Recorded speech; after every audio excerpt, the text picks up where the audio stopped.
Como é que é o nome? Ana Laura. Ana Laura. E essa outra? Não, é só uma. Foi Benedito? Não. Olha o que você falou agora. Eu perguntei o nome da mãe do senhor. O nome da nenenzinha minha é Ana Laura. Bom?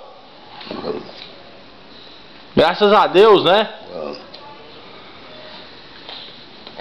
Vim com saúde, né, tio? Saúde, tudo. É.